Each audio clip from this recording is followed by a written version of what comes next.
Hey everybody, welcome to Round the Twist, episode 256. It's July 13th, 2016. And hi! Come on. Come on, fat dog. Gotta come say hi. I'm sorry, she's on the table. Come on! Oh, fuzzy old lady co-host, hi. What? Your breath smells. Cute. Gross. Oh, she has felt very neglected lately, the poor thing. So now anytime I sit down for some reason, she has wanted to be snuggly, so I guess I'm doing this with a Phoebe in my lap, so yay. Haven't done that in a while. Hi. Yeah. So, like I was saying, episode 256. It's been a weird week. I don't know what it was. As some of you might have seen on Instagram, very stressful day at work on Friday. No, I can tell you without violating any laws, no one died, but it was a stressful day. It was a really bad day, to the point that one of our case managers actually came to me as she was getting ready to leave a couple hours before my shift ended and said, "Give me your home address and I will have a bottle of wine waiting for you when you get there." And I told her, no, that's not necessary. But it was sweet of her to offer. So, so everyone who was worried, please don't worry. It was just a really, really low point because of something that happened at work. So nothing bad, nothing for me anyway, just stressful few days. That's all I'm going to say about that. So, first things first, on the needles, not much. One thing, this is where it would be nice if I had a co-host who could pick up the slack on the weeks where I don't produce a whole lot. But I'm a solo act, so you are very needy today. What is your issue? I can't have a hand on you all the time, I'm sorry. So first thing, the only thing actively on the needles that got worked on this week is the Very Merry Unbirthday Birthday Socks, which is the Zigzagular sock pattern by Susie White. It's a free pattern on Ravelry. First sock is done. It's out of Blue Moon Fiber Arts Socks that rock lightweight in the colorway Matte as a March Hare. And that is Carol.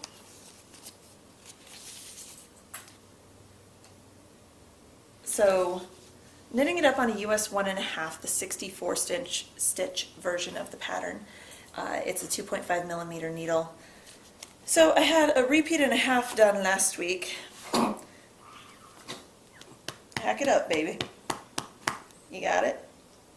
Well, hi, Daisy. Can you guys see the top of Daisy's head? Your little nose, right there. I don't know why they're suddenly wanting to get all lovey. Normally they leave me alone, mostly. Oh, okay. Phoebe's going over there. That means Daisy, you want to come up and say hi? Come on. Come here, munchkin face. Me. Be nice. Okay.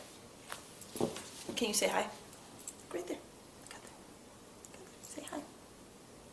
She's like, I don't know what's going on. You wanted to come up, Munchkin. Okay. So there. Two fuzzy co-hosts who are not picking up the slack. So, last week, the second sock of these Zigzagulars, I had a repeat and a half done. Well, I didn't manage to finish the other half of the repeat. I did 6 rows out of 10 that I needed to get done to start the heel flap. So I have 4 more rows to go. That's it, 4 rows, and I'll be able to start the heel flap. I did 6 rows in a week. How sad is that? I'm hoping to have a little more time, but this coming week, but we'll see. I gotta get really have to get a wiggle on with these because Sarah's birthday is at the end of the month. And I'd like to actually, for once, because I'm an awful friend, I'd like for once to get these to her on or very close to her birthday, like within the birthday week. It's like, I'm asking for the moon and stars here, but This is what I mean when I say I'm an awful friend. Sarah always counts it that I'm doing well, if I get her her Christmas present before her birthday. So Christmas is in December, her birthday is in July. And then same thing, if I get her her birthday present anytime before Christmas, she's happy, which makes her an awesome friend for me to have, because I may be able to finish those in time, but it's the extra impetus to get my butt out of the house and traipse down to the post office and stand in line and ship these off to her. So I'm hoping to get it done sooner rather than later. Just gotta get my butt in gear and get the knitting part done, and I've got like 2 weeks. I can do it. I can totally do it. I just have to buckle down and, yeah, ignore other things. And we all know that's not going to happen, so. Caramel banana coffee this week. Banana caramel, caramel banana. I can never remember which way those two go. I think it's banana caramel. From San Marco Coffee, as all my coffees are. So that's it for On the Needles. I haven't touched a thing. I knit 6 rows on a sock. Like, I have time to touch anything else. The reason why I haven't really touched much else is what I have on my wheel. So Tour de Fleece is still going on. I'm still doing, like I explained last week, I'm not following the Tour de Fleece Ravelry rules teams thing. I set the challenge for myself because I like to do it old school of the actual thing of Tour de Fleece, the original thing behind it, is every day that the bicyclists are biking in the Tour de France, get at your spinning wheel and do the Tour de Fleece. And the days they're resting are your rest days. The days they have the mountain stages, which I think Sunday or Monday was one of the really, or maybe it was Saturday, was one of the, sometime in the last couple of days, there was a really awful mountain stage, and that's when you're supposed to pick something that's a big challenge for you. I kind of took Tour de Fleece and made it my own thing just because of work. So I'm spinning, just to spin on my wheel is a challenge because of little hands all the time. And what's that, Mom? What's that? Oh, Mom, that's your spinning wheel. And they can say spinning wheel, and it's awesome. They know what it is. They know where not to stick their fingers now because they've both gotten their little fingers whacked a couple times by the flyer. But my challenge was to spin every day of the tour that I'm not working. Because by the time I get home I get up at 4 in the morning on the days that I work. I have to be to work by 6. And I get off work at 6:30 at night, for those of you that don't know. Number one, I'm not a morning person. That's why I get up 2 hours before I have to be to work, so I can like slowly wake up. But by the time I get home, it's pushing 7. The other day it was almost 8 when it was like 7:30 when I left work, so I was an hour late leaving work because of late admits that came and wanting to get stuff done so that wouldn't fall on night shift. And I sat in front of my wheel and was like, I could get an extra day in and spin some. And I was just like, nah, not happening. So what I'm spinning is what I showed last week. It's the Crown Mountain Farms 100% Superwash Merino in the We Are the Champions colorway. This is what I have left. This teeny little ball, which, let me see, we have 1, 2, 3, 3 yards and 3 1/3 yards left of roving. So I should be able to finish spinning this hopefully today and tomorrow. We'll see how long the twins nap at nap time. We kept them out kind of late this morning. So I've been working on this. So Crown Mountain Farms is a business. Oh gosh, they were in business 7-8 years ago. Had to be closed because the owner in Maine Dyer, Klaus, was going back to Germany to take care of his parents, who were both very elderly. So he couldn't keep the business going, obviously.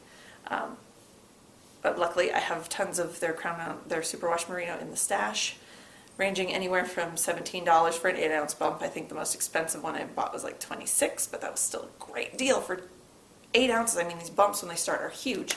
I had spun 4 ounces of it is a traditional 3-ply, ended up with a fingering weight, I think like 500 and some odd yards if I remember right. And this I'm spinning the single all as one, and then I am going to chain ply this 4 ounces. So I've filled the bobbin quite a bit more than I had by last week. I'm slowly working my way back. Tara Grace, you need to go lay down. Nap time is not over yet. Go lay down in your bed. Oh, it's so hard being little. Nap time. I mean, come on. I'm killed to have nap time. That doesn't happen. So, been working on spinning this up. Hubby finished with the Blood and Wine expansion of Witcher 3. I'll be right back. I did not hear her shut her door, so hang on.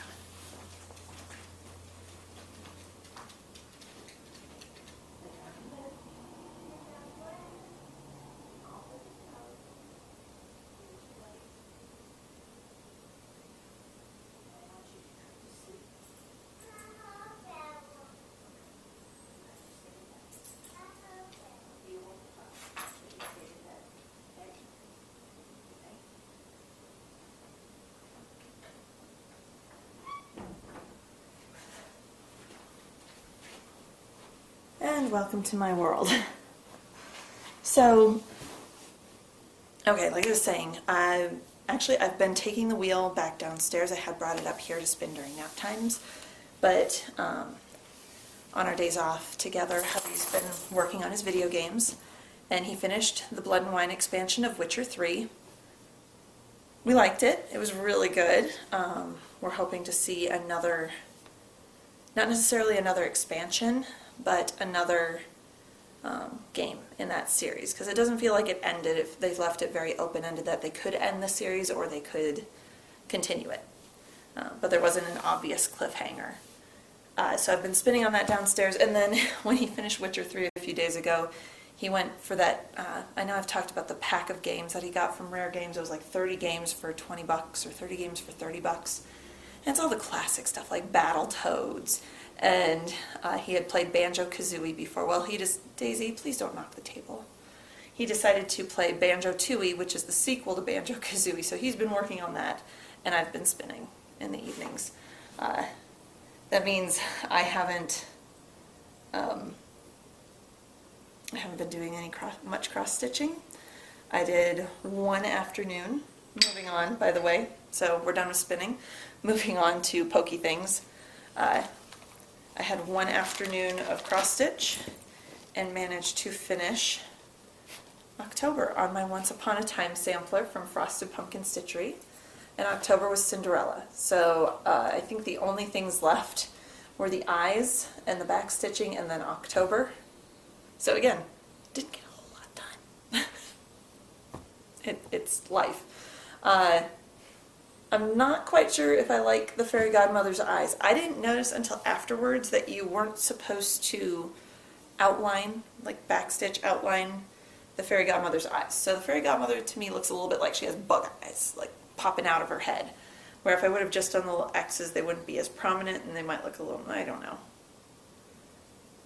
But I'm not going to rip it out. It's how it's going to be. Fairy godmother's going to have little bug eyes. It's all fine. I did download the next portion. Download. I moved it from my computer to my iPad. The next file for November, so that will be over here. I need to finish the border at the bottom, close that in, and that is going to be Little Red Riding Hood. So we've got Little Red Riding Hood, the big bad wolf dressed as Grandma. Oh, poop, where did that just go? Oh, I don't, dang nabbit. Well, I see my needle. Hang on. I'm sorry, guys. Gosh. I flopped that down, and my needle minder went flying. There it is. So used to it sticking together, and it just hasn't been lately. I don't know what's going on with it. But, so, sorry. God, I'm all over the place today. This is kind of annoying me. So that's it. That's everything that I have crafted. I did 6 rows of a sock. I spun a whole bunch because I think the balls start off about this big. and I did 20 minutes of cross stitch. So not a whole lot happening besides here. Like the wheels are spinning. I feel like that whole analogy of, you know, the wheel's spinning but the gerbil's dead. That's kind of how I feel. It's just like I keep going through the motions of every day and nothing's happening. I was gathering things for the show and it just was like, wow, that's it? That's it? I don't have anything else? Nothing? Really? And there wasn't. And I was like, wow, that's kind of sad. And I was going to hurry up and try to finish a few things, do my little podcaster cheat, hurry up that morning since hubby's home. He can watch the kids, he can deal with them, and I can get some crafting done. And then we ran errands instead. So we were gone up to Fort Collins for most of the morning. So we're going to do any questions. I've got a couple of questions that kind of tie together from the board. If you have questions for me, please go over to the Ravelry boards for the group. There is a sticky thread at the top called Any Questions. Feel free to ask me anything. I'll try to answer. No promises on how well I'll answer, but I'll try. So, first one comes from Shorty. Hi Karen, I'm a watcher from the beginning. I appreciate you sharing your time with us. I have one question slash suggestion. Have you ever heard of Periscope? It's a streaming app attached to Twitter. It's also a great place to stream video live and get real-time feedback. Just thought it might be something you might want to consider for the future of your show. Thanks for sharing your talent and your time with us, Sonia G. So Sonia,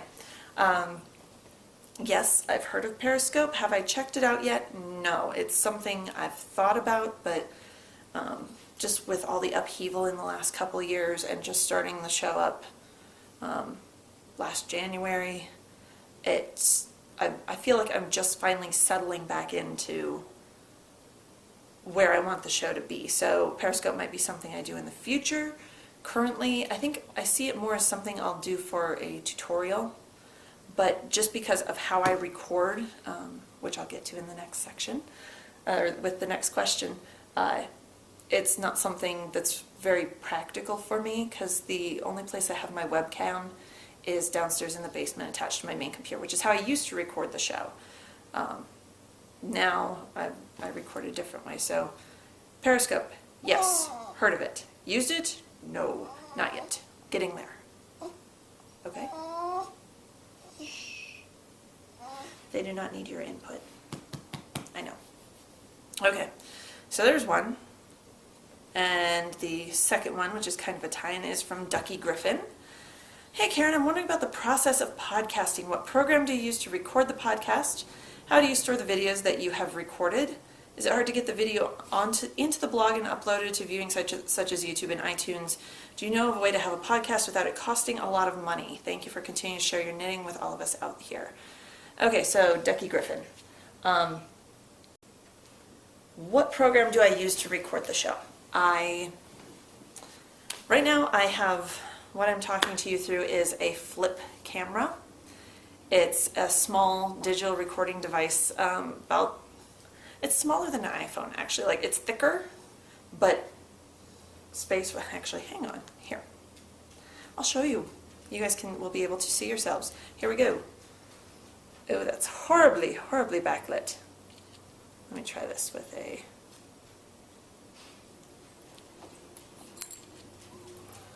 I don't know if that's... Oh, there. That looks better. There. So, you guys can see my setup. This is how I record. I have a TV tray with an upside-down turkey roaster pan, a tripod with the flip camera attached to it. So that little red light, that's what I see when I'm recording. And this little thing. So, hi. That's what you see in here is what I look at every time I record. So,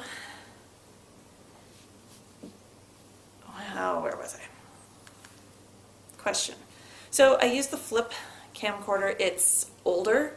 The last time when I purchased it was before I went to the second Sock Summit, and it was brand new then.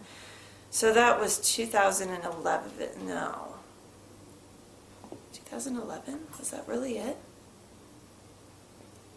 First one was in 2009.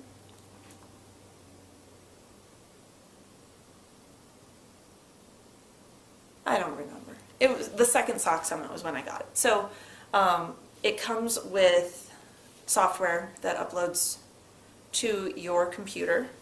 I use it on my desktop.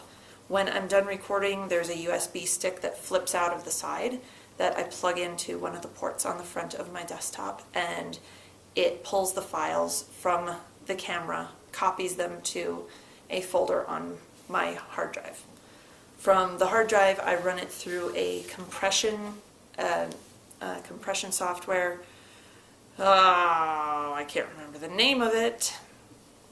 There's a compression software, a free compression software that I run it through, which also converts it to MV4 format, which is what iTunes needs.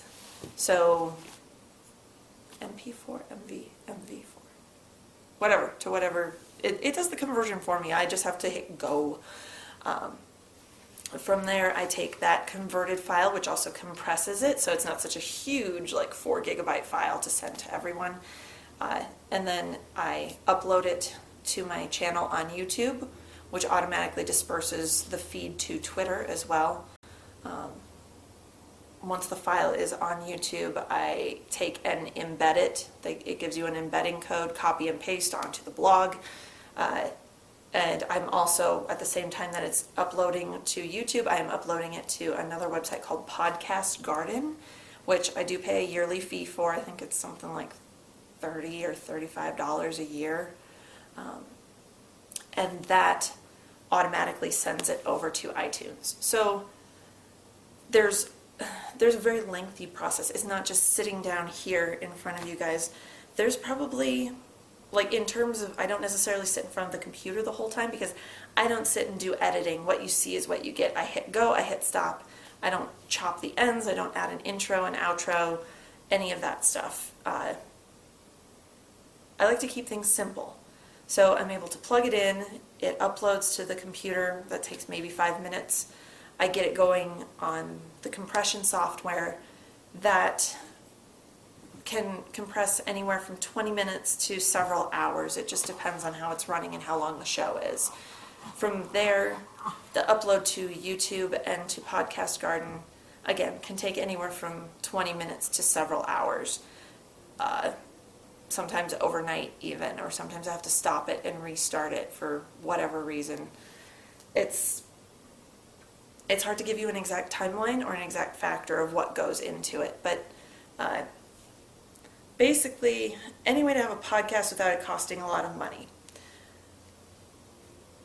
The only outlay I have for this show is the yearly fee to Podcast Garden, which if you want your show on iTunes, that's about the best way there is to get it on there. It is free up to a certain amount of storage, and then you do have to pay a fee.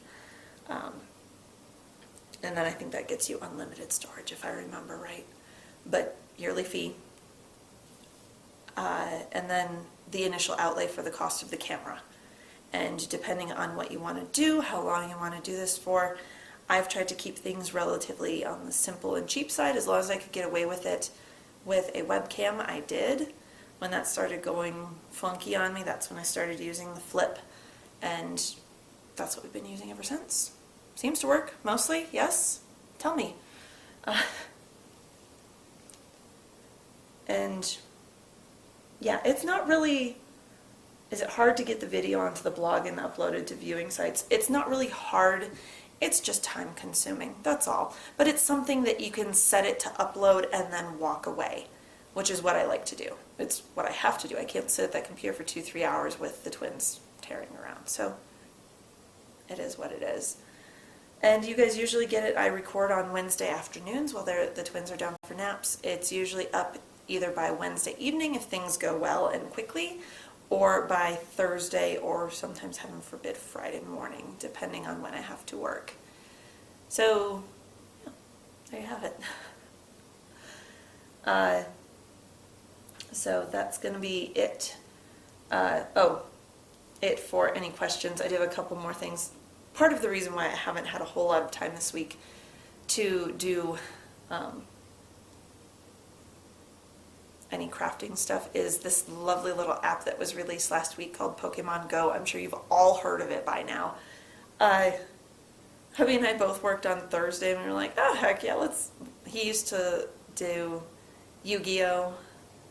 Trading cards growing up. I was never really into Pokemon, but I knew it and I'd seen the show and I knew some of the characters. So we both downloaded the app. Yes, I know about the thing with Google accounts and them being able to see everything. They've also sent out a patch that fixes that, so you don't have to worry about it.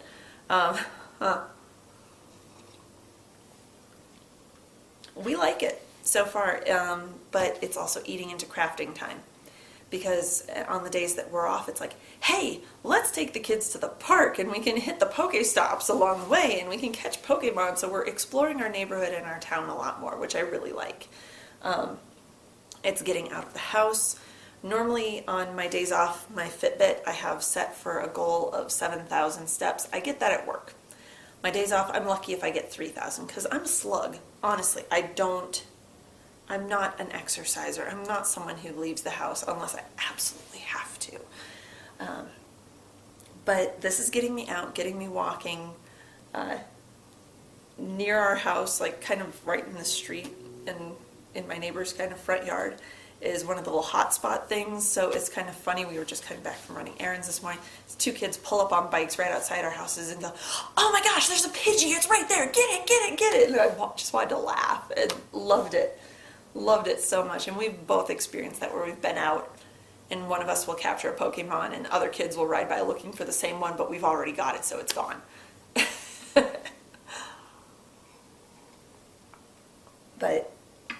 So that's been eating a lot of time, and on my days off, rather than getting 3,000 steps, I'm getting between 8,000 and 9,000 steps because we're out walking the neighborhood, and it's kind of hard to knit and have this in hand and be watching for stuff and pushing a stroller and, yeah, different things. So the Pokemon Go app, it's fun, but it's a time suck, and it's taking away from my crafting time, and I'm not sure I like that, but I'm enjoying the game enough that I'm willing to forgive it, and I know everything will swing back into balance eventually. And then I have something upcoming. So part of our errands this morning, we ran up to Fort Collins and we hit the Loopy U because hubby and I found out that one of our head of pharmacy, director of pharmacy, I'm not sure what his exact title is, the head pharmacist, we found out is a brown coat. He's a Firefly fan. So he's been bugging his wife to learn to knit so he can have a Jane hat. I told him I'd knit him one. So I had to stop at Loopy U and get more yarn. So if you look on my project page, I've already knit 2 Jane hats. I knit it holding Cascade 220. I didn't even get superwash, I just got the regular stuff. I knit it held double on US 10.5s. The link to the pattern is on my project page. You have to scroll down a ways because I made 2 of these, one for our wedding, the husband half of our wedding photographers, and one for my hubby. And so the Jane hat, for those of you that haven't seen Firefly, shame on you. You need to go see that. It's wonderful. There's only 1 season of it. I think it's still on Netflix. It should be. So I picked up 3 colors. The red is color 8414. Orange is 7824, and the yellow is 7827. So these will be held double. I also picked up a Chaigu 47-inch 47-inch size 10.5, which is a 6.5 millimeter needle. So I had to pick this up because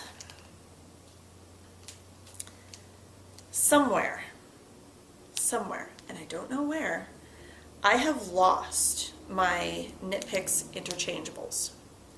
Now these are like the old interchangeables, the nickel-plated ones from way back when they first came out. I've had them for years. They're in a black, like a 3-ring binder type thing that they used to come with, that zips shut. I had all of the metal double points from Knit Picks in there.